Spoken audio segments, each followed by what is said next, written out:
Life is a precious gift. One moment it's strong, full of hope and promise, and the next it's fraying at the edges. We all know someone, a friend, a family member, maybe even ourselves, who has faced that terrifying moment when the thread begins to unravel. It's a fear that grips us all deep down in our bones. In the bustling streets of Lagos or the quiet villages up north, we share the same anxieties. The uncertainty of a diagnosis, the silent prayers in the waiting rooms, the frantic searches for answers that sometimes may never come. These are the stories of our lives, the stories that bind us together, no matter where we are or where we come from. The same way our ancestors found ways to cure diseases once thought unbeatable, we stand on the brink of something extraordinary. Welcome to today's episode of AI and You, where we step into the world of possibilities and walk that thin line between hope and fear, the line where science and humanity meet. Today, we're not talking about miracles. We're talking about the very essence of life and the lengths we'll go to protect it.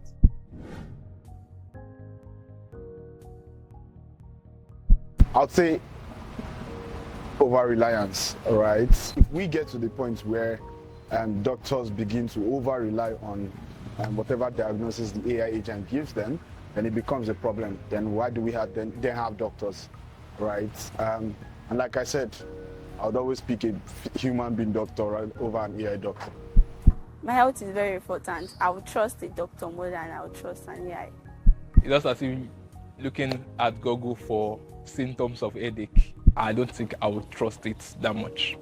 I have no fear, zero fear. I actually trust AI more than doctors. It has to be over-reliance. Yeah, my major fear will only be like being human, accepting AI as my doctor sometimes will be quite funny actually. Okay, the only fear I have is that, AI is made by a human and they are limited to some kind of, it's data, right? So it's what we impute on them. So there are some parts that even our energy system fails us. So sometimes we can't put all our trust in AI because sometimes it can actually make mistakes, not compared to human, but actually it's prone to making mistakes at some point too.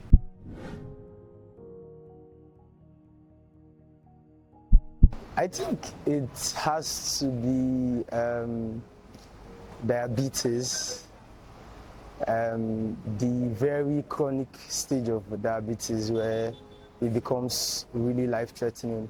I don't know how it's going to work, but this is quite personal. So if it's something it can solve, I would really love that. Yeah. I'll say cancer, right? Majorly because it doesn't feel like there's a definite cure for cancer yet. I think it would be asthma. It's a personal reason. My grandfather died from it. So, yes, I think it's asthma.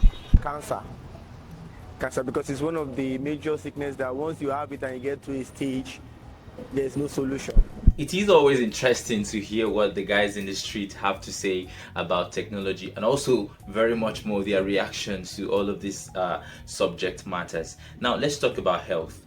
Of course, we know the popular maxim that health is wealth, and people are very, very skeptical and very, very careful on how they handle their health or the kind of advice that they take when it matters to their health.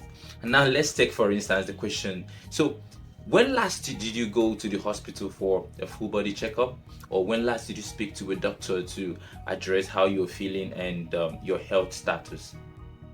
It's been a long time, right? But then I know that most of the times while people don't really do this a lot is because of the stress of having to go to the hospital or the billing that is involved in the whole thing. But remember that your health is your wealth, okay? So you need to spare whatever resources you have to take care of yourself, because that is very, very important. Now let's look at how technology is making this easier for you and I.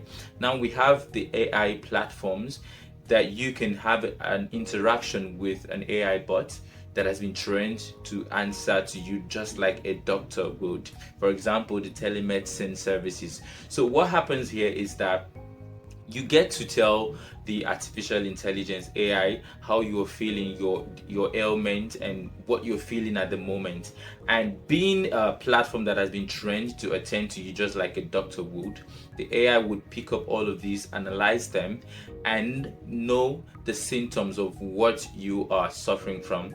And that means that at that point, the AI is going to help to redirect your complaints to a doctor who better suits the symptoms that you've given. That means a doctor that would better attend to you. So these are one of the things that AI does. So it is now able to redirect your problems, your ailments, to a specialist doctor who is able to attend to you.